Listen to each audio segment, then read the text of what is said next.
आइ हम बनबै छी करैल के भरुआ।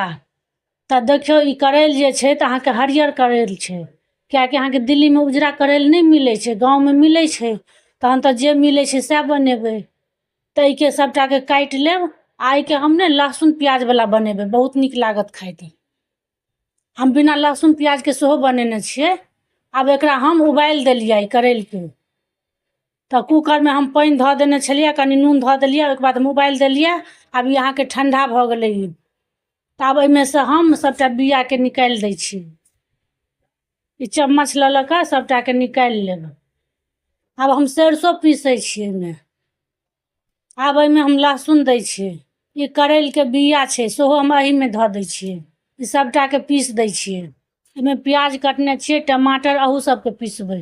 आब एहिमे हम बना रहल छियै। तेल धऽ देलियै, आब एकरा गरम होबऽ दै छियै। आब दै छियै एहिमे पचफोरन, तेजपात। ई प्याज हम पीसने छलियै से आब धऽ दै छियै। आ प्याज के एखन भूजऽ देबै। आब ई प्याज भुजा गेल बढ़िया से। आब इम्हर मसाला में हम ताबे धऽ दै छियै सरसों में छै, करैल के बिया छै, लहसुन छै, एहिमे धनी धऽ दै छियै, मिरचाई भऽ गेलै, हरैद धऽ दै छियै। अब एहिमे मसाला के धऽ दै छियै। अब सबटा मसाला के एहिमे भूजबै। अब एहिमे मसाला भुजा गेलै आ टमाटर दै छियै। टमाटरो दऽ कऽ थोड़े देर भूजऽ देबै। एहिमे नून सेहो धऽ दै छियै। अब एकरा थोड़े काल तक भुजबै। अब मसाला भुजा गेल। अब निकालि लेलियै। अब लोहिया में तेल धऽ दै छियै। लोहिया के मोन हैत तऽ धोओ सकै छियै।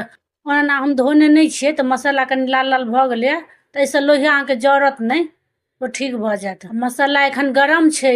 अब एहिमे निकालि लेलियै सबटा के। गरम छै, एहिमे ई चम्मच लऽ कऽ भरि दै छियै आराम आराम से। गरम छै तऽ एकरा चम्मच लऽ कऽ आराम आराम से भरि देबै। एकरा एना कऽ के भरबै ने तऽ की हैत, मसाला अहाँके तरऽ काल में निकलत नहीं। एकरा अहिना उल्टा कऽ देबै। एना के जेना हम दऽ रहल छियै अहिना देबै। आ एकरा घुमा घुमा कऽ पूरा बढ़िया से छानि लेब। जेना तरुआ सब तरै छै तहिना एकरा तैर लेब नीक से। आब देखियो ई तरा गेलै करैला। आब एहिके हम रस बनेबै। तऽ ई की छै, ई अहाँके ओनाहो खाय में नीक लागत सूखो। तऽ ई सूखो खा सकै छी। आब एहिके हम रस बनेबै। तऽ एहिमे से थोड़े सूखा राखि लै छियै आ थोड़े के रस बना दै छियै। ई मसाला जे छै, आब एहिमे तेल छैहे बचल। एहिमे मसाला के धऽ दै छियै। सबटा के धऽ देलियै एहि तेल में। आब एहिमे ई मसाला और नीक से भुजा गेलै। एहिमे आब रस धऽ देबै। जेना बाटी में मसाला छलैया, ओहिमे थोड़े पानी धऽ देलियै रस। आ ओहिके बाद और जते रस देबऽ के हैत ओते धऽ देबै। आब एहिमे रस देलियै तऽ कनिक हल्का नूनो धऽ दै छियै। ओ तऽ भरऽ वाला में देलियै नून ओहि हिसाब से, तो तब ठीक रहतै। अब रस में कनी बढ़ा देलियै नून हल्का। आब ई खौला लगले रस। आब एहिमे करैल के धऽ दै छियै। आब एकरा मिला दै छियै, झाँपि दै छियै। आब ई करैल भऽ गेल। आब रसो गढ़ा गेलै। ई आब अहाँ अहिना बना के खेबै, बहुत नीक लागत।